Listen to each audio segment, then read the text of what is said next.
Hi guys, and welcome to another day at Cozy Cottage. I'm Rick from Somebody Else's Angel, and hopefully you've seen some of the videos before. You haven't just landed on this one, but if you have, I should just say that I'm not a professional speaker. None of these videos are scripted, they're not rehearsed. I have a rough idea of what I want to talk about, and I talk, and hopefully it offers some help and assistance if you're struggling.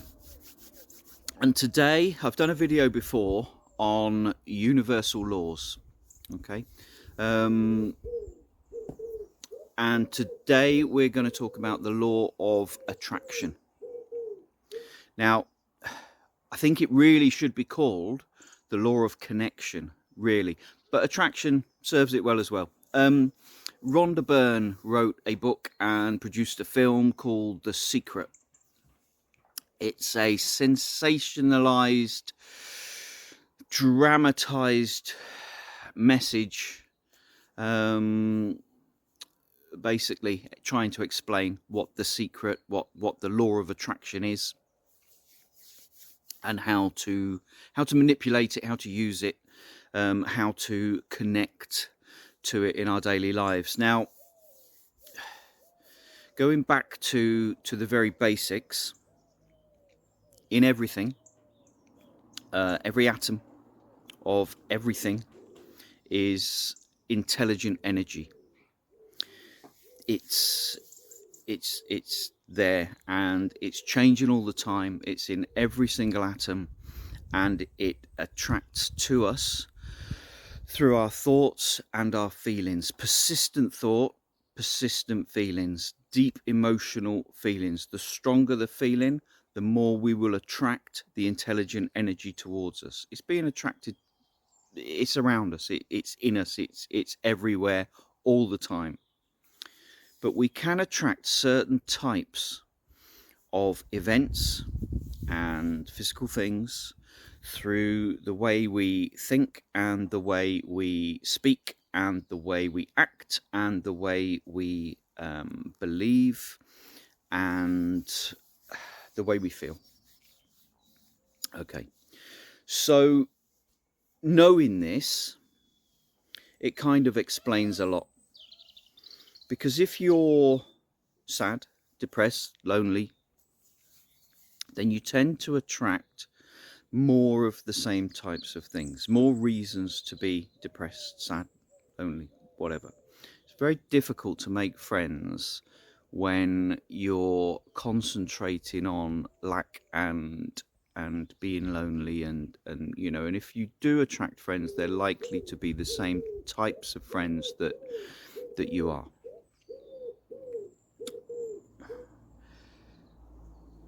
I've said before, rich people do not hang around with poor people. They socialize with rich people, other rich people. Celebrities socialize with other celebrities. Positive people tend to gravitate towards and socialize with positive people. They have friends who are positive. They're in positive environments most of the time. They don't tend to socialize. Now, you know, obviously positive people will reach out and they'll try and help struggling people, and they'll try and do their best to pass the messages on. But generally we're tribal. We've always been tribal as human beings. We've always clustered together in groups, communities, and those communities tend to be of the same type of people. So that's okay. But when you're struggling to change, when you know deep in your heart that you're not in the right place, that you're not the right person, it's hard to break out of that group, that situation maybe that you're in. Okay, so one of the biggest problems is we don't know really where we're going. Yeah, all right, you know, we can have the odd hope and dream, and there's a difference between saying I hope things get better, and feeling that things can get better. Hope is a wonderful thing. You know, we should all have hope. Hope for a better future.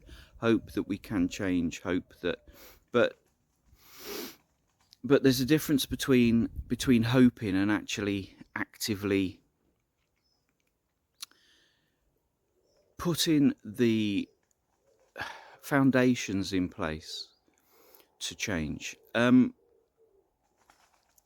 If you wanted to go somewhere, you wouldn't get into a car without a steering wheel and with no clue where you were going, because pretty soon you'd just bang into something. You wouldn't get where you were going, and you'd crash, and it wouldn't be a good experience. And yet we do that through life all the time. We don't really know where we're going in life. And it's hard for a lot of people, me included, to see a better future and to actually know what that future looks like. One of the things that I unconsciously did through manifesting, through connecting to this intelligent energy, was I always knew that I wanted an open fire or a log burner or something. I liked big inglenook fireplaces, and I always joked that I wanted a property, a house, with a big long gravel driveway and gates, so that I could drive up and shut the world out, and I'd be in my own little castle. And I used to joke about that quite a lot. And when we found out that we were losing the place that we were renting and the landlord wanted to sell, I kind of came back to that, and I went, it's like, you know, if we move anywhere, I want a log burner, and I'd like gates and a gravel drive. Now, I've told the story of how we'd lost 3 different properties that we were renting, and all 3 landlords wanted to sell the properties, and we had to move, and we had to move, and we had to move, and then we found that we couldn't find anywhere else to rent. And I got wind of this cottage and basically forced the situation. I used every ounce of the power within me to force events, if you like, to get to a point where we had this cottage and we moved in. And it has a lock burner, and it has a little gravel driveway and some 5-bar gates. It wasn't the gates that I imagined. It wasn't the driveway that I imagined. But nevertheless, it still was what I asked for. And it made me think, and I thought, actually, do you know what? How did I do that? How was it a conscious effort, or was it just a sort of subconscious thing that was attached to feelings of desperation and stress and panic and things at the time? And the answer is, I think it was the law of attraction. I think it was that me sending a message out physically and mentally and verbally, that I wanted these things, and the universe then attracted them to me.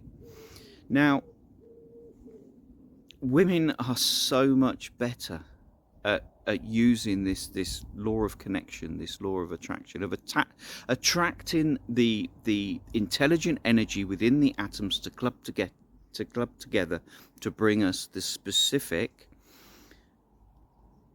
harmonic, in tune experience or physical thing that we're trying to connect to. I don't know why. Maybe it's something to do with their metabolism, but generally women are so much better at it than men. Men, I struggle. My friend struggles.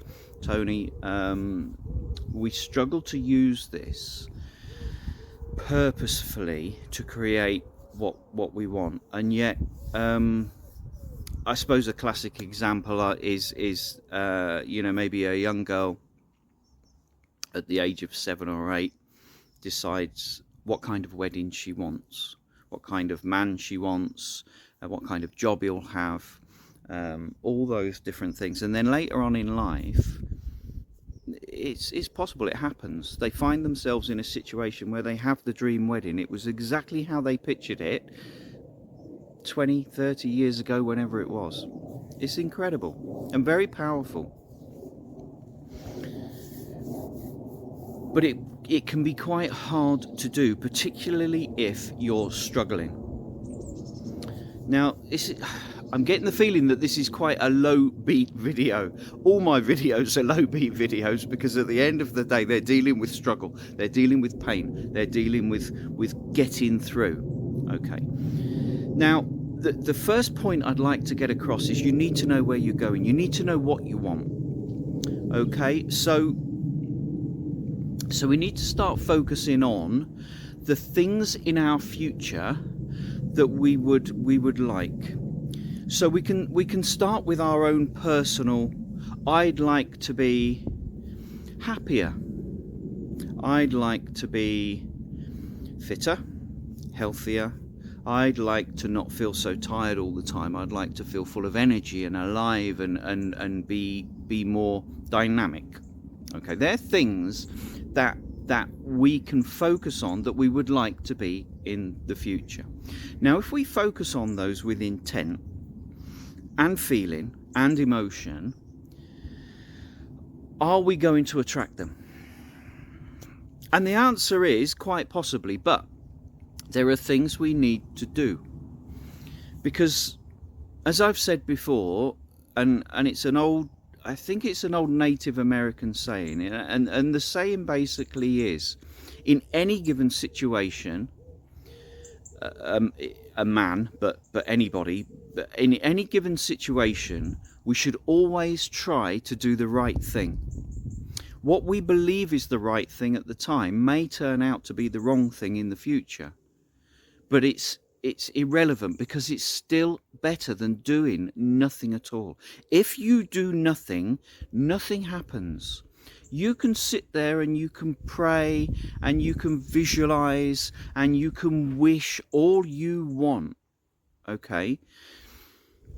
But the chances are nothing's going to change. And it got me thinking, because I thought, right, okay, so this law of attraction. So if this law of attraction is controlled through our thoughts and our feelings, why does nothing change if we do nothing apart from think and feel and believe? Why? And it's down to another natural law. It's a natural karmic flow nature law. It's there, it's within nature, and it's called synchronicity. Synchronicity is when things happen and keep happening in a sequence just at the right time. Woke you up, didn't I? Just at the right time. And just it all comes together. Synchronicity is when everything just comes together and it starts to work and it starts to play out. Synchronicity only happens when we do stuff. So it's okay to have the dream of, I want to be healthier in the future. I want to feel more alive. I want to be happier. I want to be a happier person, and I want to be full of energy and all this stuff. But that will only happen if you put some work in and you actually go, you send a message to the universe that you're serious about this. So what you need to do, okay, is in the case of I want to feel fitter, healthier, happier in the future, you need to then make a decision. We're back to decide, believe, achieve, receive. We're back to that. It's a foundation, a fundamental of this growth, this need to grow as a human being, as a soul. We're here on this planet to grow, the same as everything else is. Every natural thing on this planet in nature is here to grow, reproduce, evolve, and hopefully get better, bigger, stronger. That's another of the natural laws, and there's no change in that. That it's there. It's in our DNA. Okay, so we need to take action. So if you say, right, okay, in the future I want to be this, I want to be that, I want to be the other, I want to be fit and healthy, I don't want to be tired all the time, I want to be full of energy, etc., etc. Just wishing it is not going to make it happen. Connecting to the universe, sending that message out, the law of attraction, it's there, it's a real thing. But it's not going to come to you unless you actually start using the law of synchronicity as well. And we do that by kickstarting it, by actively doing something. So, I want to be fit, healthy, happy, full of energy, blah, blah, blah. Okay. You then need to take action to start that by having a look on wherever, social media, or going down to the local gym, talking to the guy that runs the local gym, finding out what exercise classes are about, finding out whether there's any groups, making a decision to get out in nature and to walk 2 miles a day. I mean, everybody's got a watch with steps on it, and they'll measure the steps and they'll go, oh, I've done 10,000 steps today. Maybe you'll make a decision to do 20,000 steps every day. That's what you want to do, is 20,000 steps. But you have to decide to do it. You have to make the decision, and then you have to believe that it's possible that in the future you can have this thing. Then all of a sudden stuff starts to happen. So you may meet someone. Somebody may ring you up the next day and go, oh, are you all right? I haven't seen you for a while. Do you fancy going for a coffee? And also, I'm thinking about starting this yoga class, this Pilates class, blah, blah, blah. And I'm looking for a few people. Are you interested? That's synchronicity. That's when something comes in, pops in. Exactly what you were thinking. You were thinking, oh, well, I kind of like to do something, but I don't really know what. And then all of a sudden you're given this offer. Now, this has happened to me 2 or 3 times in my life, and I've been dumb enough to ignore it. When I was younger, I'd say about 17, 18, I had a job, and I worked with a guy who was in the British Taekwondo squad.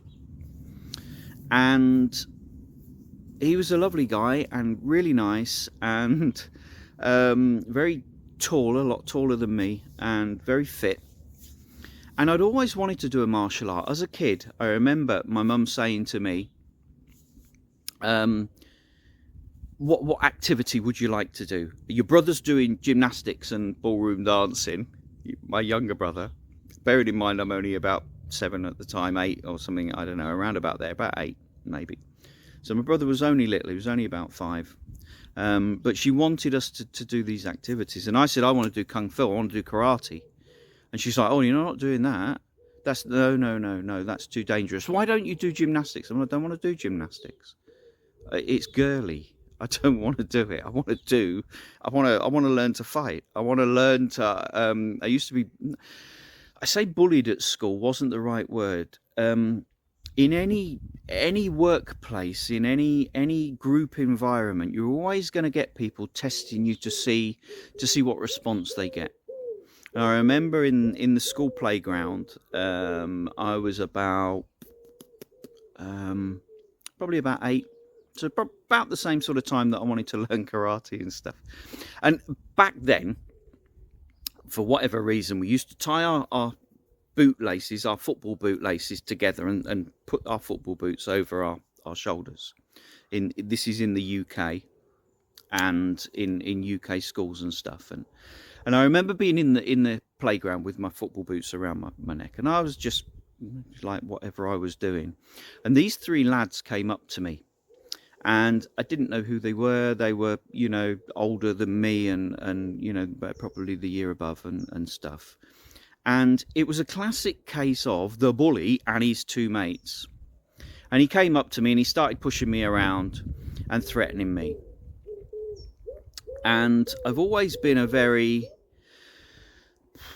I don't know what the word is, a very peaceful, sensitive young man, if you like, particularly back then. But I always had this deep sense of preservation.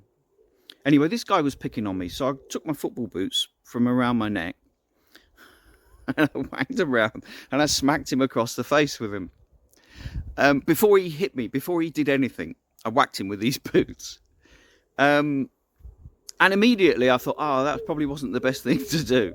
There's three and there's only one of me and they're bigger than me. And yeah, anyway, there was a pause and there was a moment. And then his two mates grabbed me, arm on arm. And he punched me right in the face, right in the eye. And it did nothing. I just stood there. I let him do it, basically. There was kind of this thing inside me that went, well, you've got your point across, so now I'm going to let him have his best shot, and we'll see what happens after that.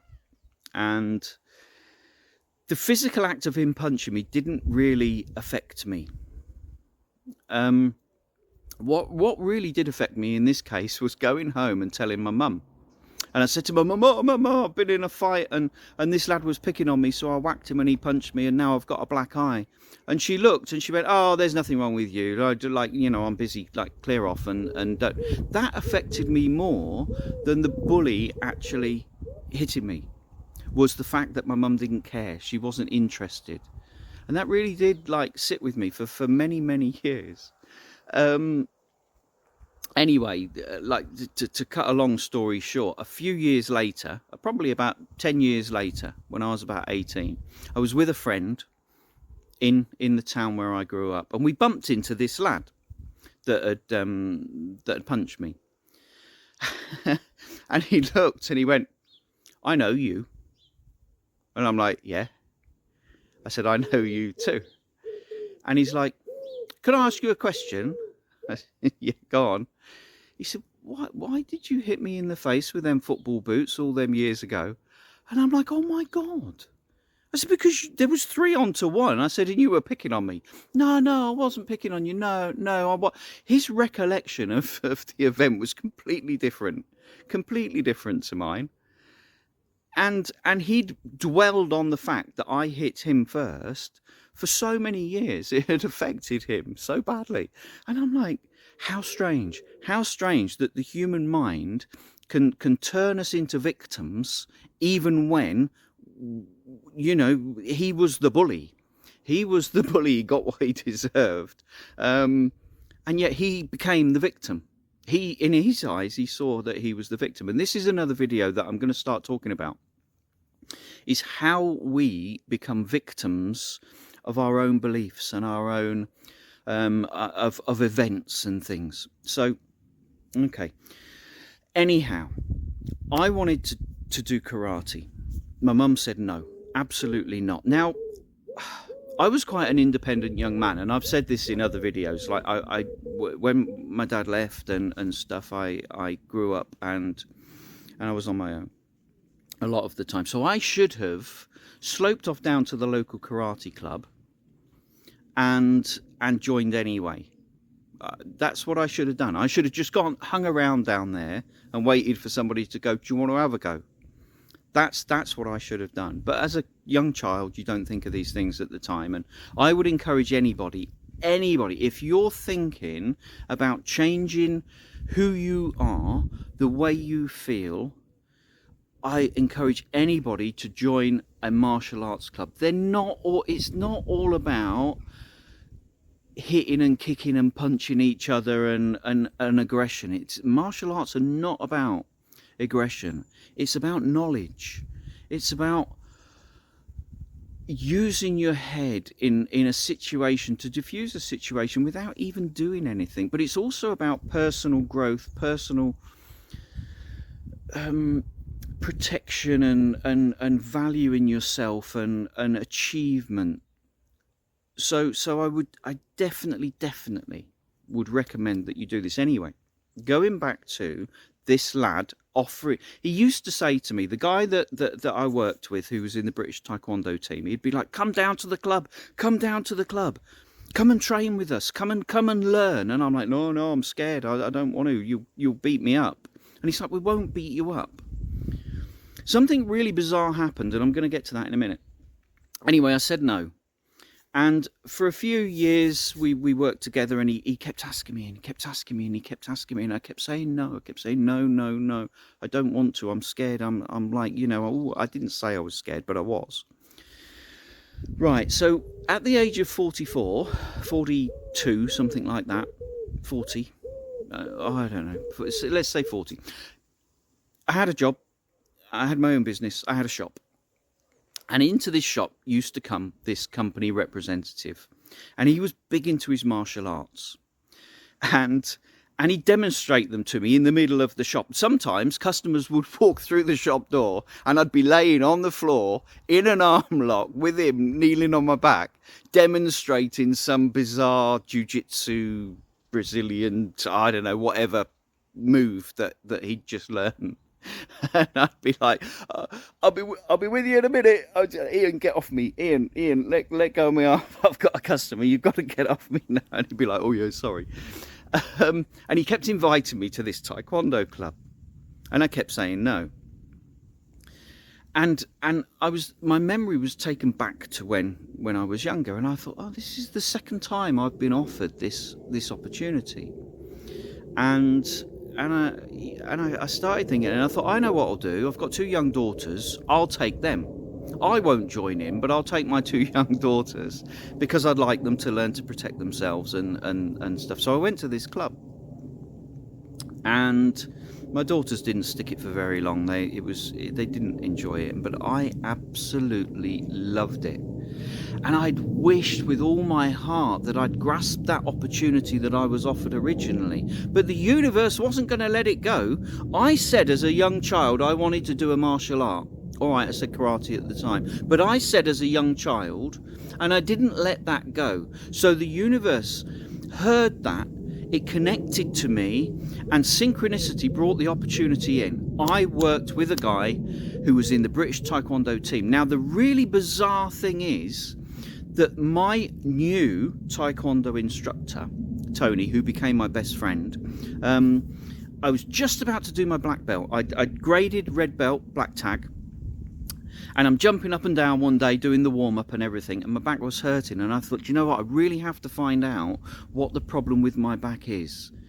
And I need to find out now, because if I do my black belt, I'm going to have to do some sparring, and I'm going to have to do a bit of, and I kind of need to know before I put myself in that situation, just in case I do some permanent damage. So that's what spurred me to get the diagnosis and to find out what was wrong with my back. I found out what was wrong with my back. I had this tumour. So I went to my martial arts instructor, and he was a really, really nice guy. Really, really, I can't put very grounded and very, like, not in your face and not violent or anything. He was very knowledgeable about an awful lot of stuff. Anyway, so I went to him and I said, I need to talk to you about something. Can we go for a drink sometime? And he went, yes, mate. Yeah, no problem. Yeah, whenever you like. He said, I'm free Tuesday. Went for a pint with him, and I said, look, I've got this problem with my back. I found out that I've got this tumour. I'm just about to grade black belt, and I'm worried that I'm gonna hurt myself and that. I understand that the club has to have public liability insurance and insurance against the people that attend being hurt. And I said, look, I understand if you don't want me to train anymore because of the risks of me being injured. I won't sue you. I fully accept that if you allow me to carry on training, that I accept responsibility for my health and what happens to me. And, it's my job to limit what I do. And he said, no, that's absolutely fine. He said, I was looking for an instructor to take over the children anyway. He said, you can do that if you like. He said, you can just teach the kids and work with them. And he said, you don't have to do the sparring if you don't want to, etc., etc. And from that point on, we became really, really close friends. He's my best friend. I don't have many friends. I don't want many friends because people disappoint me. In my experience, people disappoint me. They let me down, and I don't want to be let down. So I've got very few close personal friends, but Tony is my best friend, and he became my best friend after that. But the point is that that the universe had got hold of the fact that I wanted to do these martial arts. The universe knew that it would be beneficial for me, and it was. It was a massive, massive boost to my self-esteem, to my my self-achievement, my self-worth.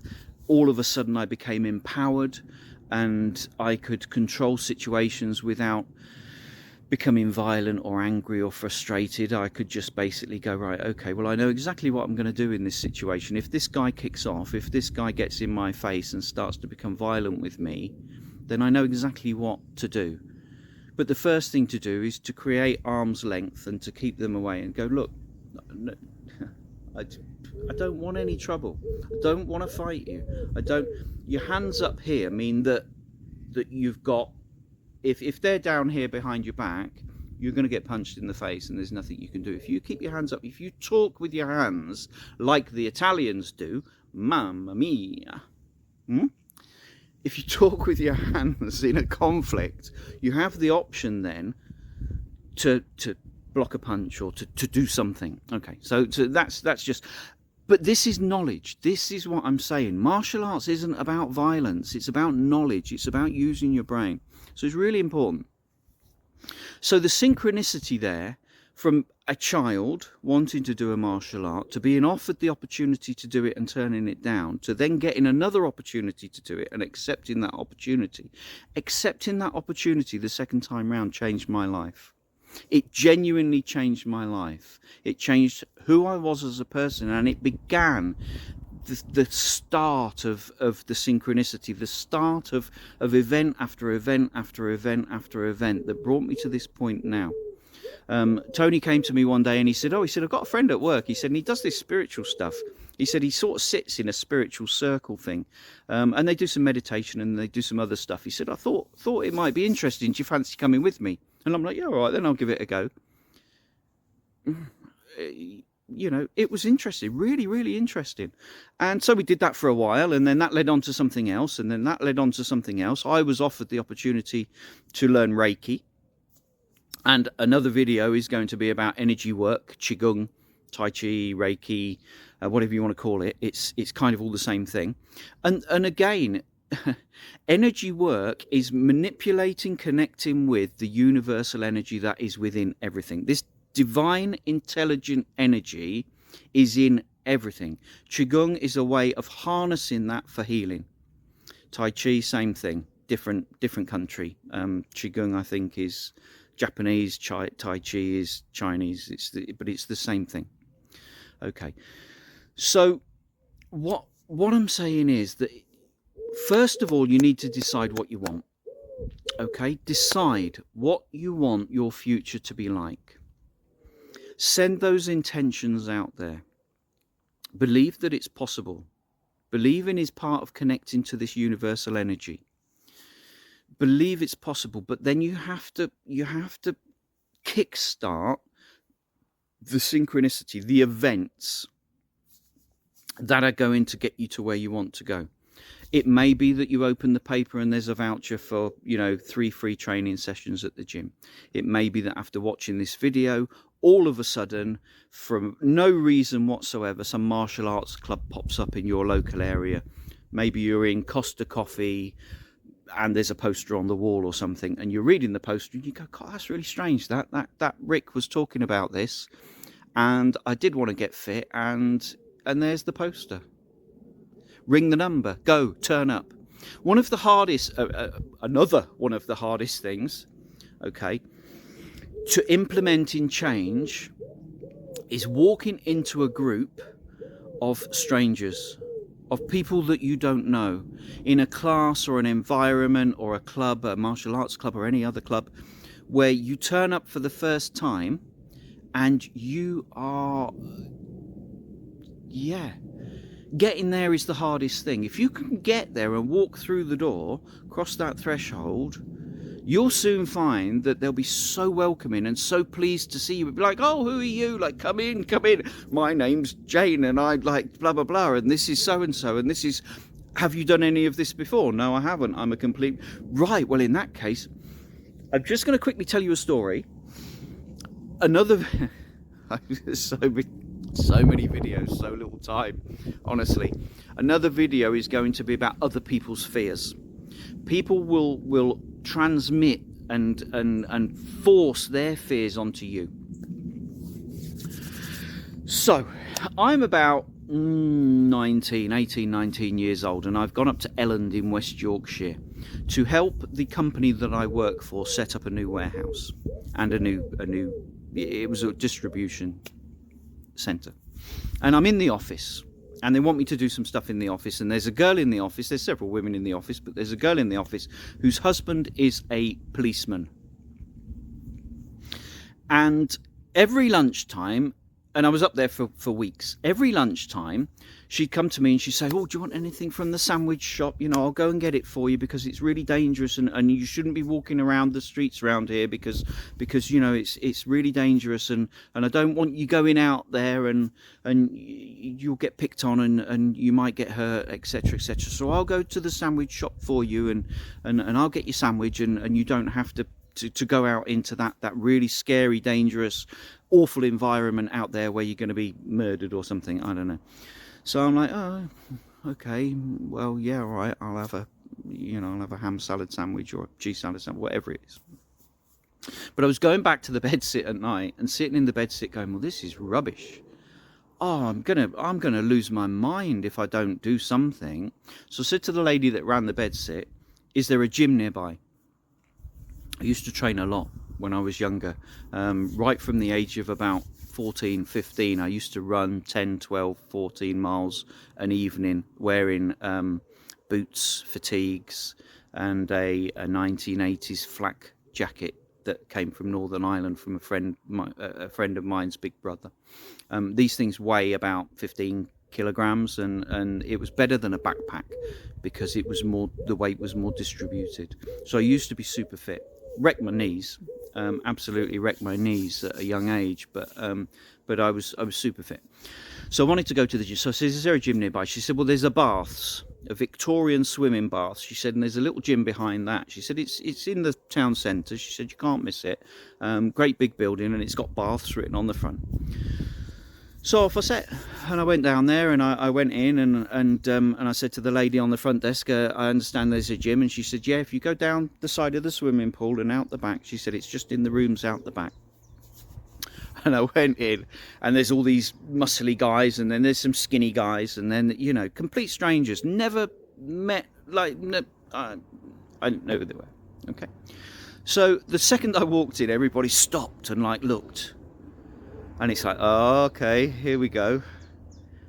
And then everybody just relaxed, and one guy came over to me, and he went, oh, you're all right? He said, are you new? And I said, yeah, I'm just working up here for a bit, and I just wanted to work out. He's gone, well, you're about the same size as Tom over there. He said, so, Tom, come here. He said, you can spot for him, and he can spot for you, and you know, he said, and if you want anything, he said, just ask. And they made me feel so welcome and embraced, and it was the best experience ever. So I kept going back to the gym, and it was wonderful. So anyway, one day, this lady in the office had said to me, like, oh, I'll go to the sandwich shop and I'll do this, and I'll get you a sandwich for you because it's really dangerous out there and I don't want you to get hurt. And I laughed. I said, no, I'll go. It's all right. And she was like, you can't go. You can't go out because you know, broad daylight, midday, 12 o'clock, what's going to happen in Elland in West Yorkshire? I mean, it's hardly the Bronx or something, is it? So anyway, I said, no, it's all right, I'll get my own sandwich. And she said, no. I said, look, for the last week and a half, every evening I've been going down to the town centre, to the local baths, to the gym. I've met some brilliant blokes in there, really, really nice guys. I said, and she was horrified, absolutely horrified that I dared to leave this bed and breakfast at night in this place. Nothing bad happened to me. They were wonderful, wonderful guys. So what I'm saying to you is, don't let other people project their fears onto you. And that, like I say, is going to be another video. I did a video about harnessing fear, deciding fight or flight or freeze. Okay, and I was on a roller coaster and I decided to fight, and I stood there and I'm saying to myself in my head, fight. I'm choosing to fight. I'm not running away. I'm going to do this. Okay, do that. before you go to this new group, this new thing or whatever, with all the fear and the overwhelming, like, oh my God, you know, it's really scary, go through the process of saying to yourself, I'm choosing to do this. I'm choosing to go to this new class, this new event, this new group, this new thing. I'm going to do it. And when I feel the fear, I'm going to just tell myself that I'm choosing to fight. I'm not going to flight. I'm not going to freeze. I'm choosing to fight. And keep saying to yourself in your head, fight, fight, fight, fight. I'm choosing to fight. I'm choosing to fight. As you get there and as you go in, and it will really help. It really will. But I really recommend that you do it. So I'm going to leave that video here, and I'm going to carry it on later on, because there's so many different messages with this law of attraction, with this law of connection, and the law of synchronicity, and there's so much stuff, practical stuff that can help you. So you need to decide where you're going in the future. Work on that. Make a decision. Believe that it's possible, because it is absolutely possible. It is. There's nothing that's impossible. There was a saying, everything is impossible until somebody does it. The 4-minute mile is a classic example. Nobody thought that anybody could run a mile in 4 minutes. And yet, obviously, as soon as Roger Bannister, I think, as soon as the record was broken, everybody was doing it. Okay? So nothing is impossible. Everything is possible. You just have to believe. So keep believing, keep moving on. I'm sorry the video's a bit disjointed. Hopefully you've got the message. The message is that there is a law out there of connection, of attraction. It's governed by how you think and feel. And you can create lots of different positive and negative circumstances, events, and things in your life by connecting to this intelligent energy through your thoughts and feelings. Change your thoughts and feelings. You can change your thoughts and feelings to positive ones. Change them to positive ones. You will start attracting better things into your life. I'm going to leave it there. That's the message. Okay. So it's been brilliant to speak to you today. Sorry if I've waffled on a bit, but hopefully the message is there. I don't think it was that bad, actually. When I watch this back, I'll probably realise that it's a bit more flowy than I think it is. Be good, stay safe, keep going, keep making these little changes, these little positive changes. You can do it. I believe in you. I believe that you can do it, because I've done it myself, and I was a wreck. I was an absolute mess. And now I'm here helping other people. And you can do the same. So stick with it and tune in next time. Go to the website, SomebodyElse'sAngel.com or .co.uk. It's the same thing. Pick up these videos on YouTube, like and subscribe, and do all the stuff. If you can become a Patreon, it would be absolutely fantastic. Buy me a coffee, all those different things. They're on the website. And I'll talk to you soon. So thanks for watching. Be good, stay safe, and until next time.